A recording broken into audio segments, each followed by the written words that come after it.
안녕하세요. 활용 언어 전문 생각하는 아이원입니다. 저는 언어재활사 김도담이고요. 오늘은 제가 중고등학생 활용 언어 수업에서 함께 다루는 내용에 대해서 알아보도록 하겠습니다. 네, 첫 번째로는요, 상대의 관심사에 대해서 5턴 이상 얘기해 보는 것입니다.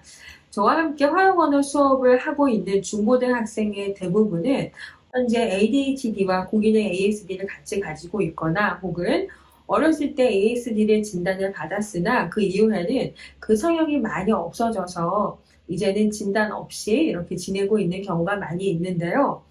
아이들이 자신의 관심사와 자신이 좋아하는 주제에 대해서 이야기하는 것에는 어렵지 않지만 상대의 관심사를 파악하고 그것에 반응하고 또한 그것에 대해서 이야기해 본 경험은 적습니다. 그렇기 때문에 아이들에게 제 관심사에 대해서 함께 이야기하는 시간을 갖는데요. 그냥 기술만 가르치는 것은 별로 의미가 없고요. 우리가 왜 이렇게 해야 하는지, 왜 우리가 굳이 우리가 좋아하는 게 아닌 상대의 관심사에 관심을 가져봐야 하는지에 대해서 이야기를 나누는데 그 중고등학생 특유의 그 구체적이고 아주 기발한 생각들이 저를 아주 즐겁게 하고 또한 재미있는 수업으로 이끌어가는 것 같습니다. 네, 그리고 또한 어떤 것을 배우냐면요. 너무 자세한 정보는 말하지 않는 것에 대해서 다룹니다. 이것은 제가 초등학생들 활용 언어 수업할 때도 함께 다루는 부분인데요.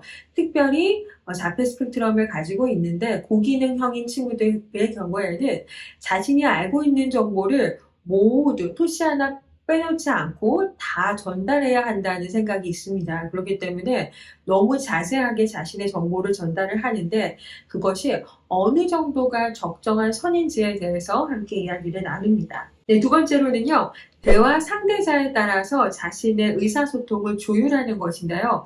예를 들어서 어린 동생 또는 4, 5살 그런 동생들에게는 같은 내용이라 하더라도 어떻게 나의 발화를 조정을 해서 말을 해야 하는지 또는 같은 내용이라도 선생님 혹은 할머니, 할아버지께 말씀드릴 때에는 어떻게 조정을 해야 하는지에 대하여서 배웁니다.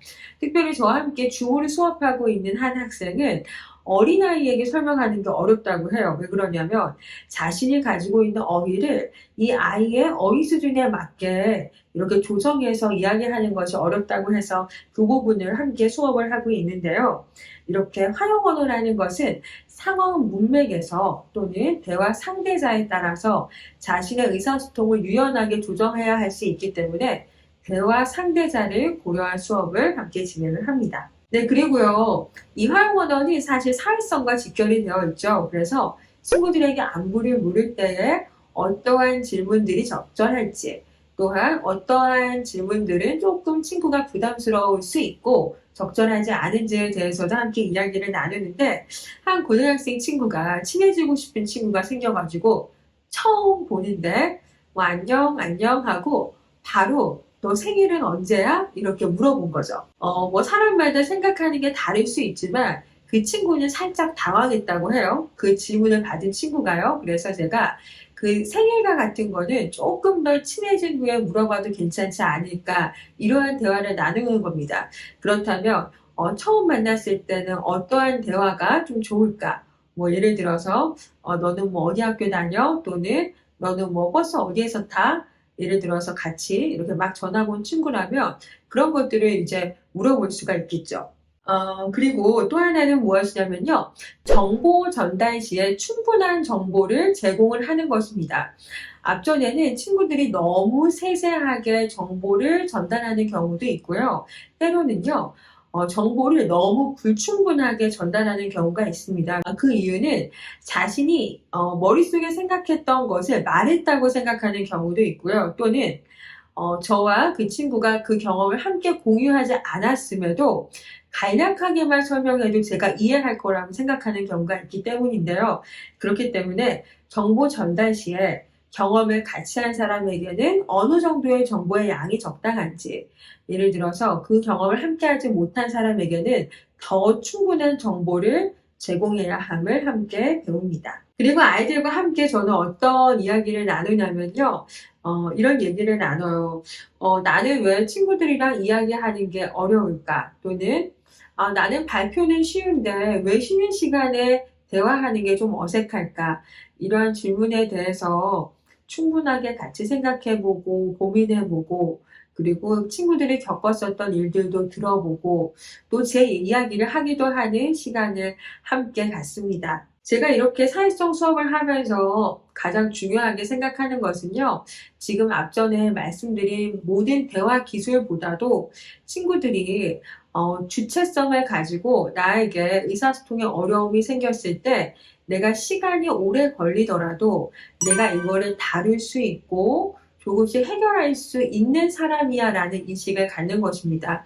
왜냐하면 중고등학생과 함께 수업을 하다 보면 선생님 제가 이런 일이 있었고 저는 근데 이렇게는 못할 것 같아요. 저는 아마 평생 이거는 못할 것 같아요.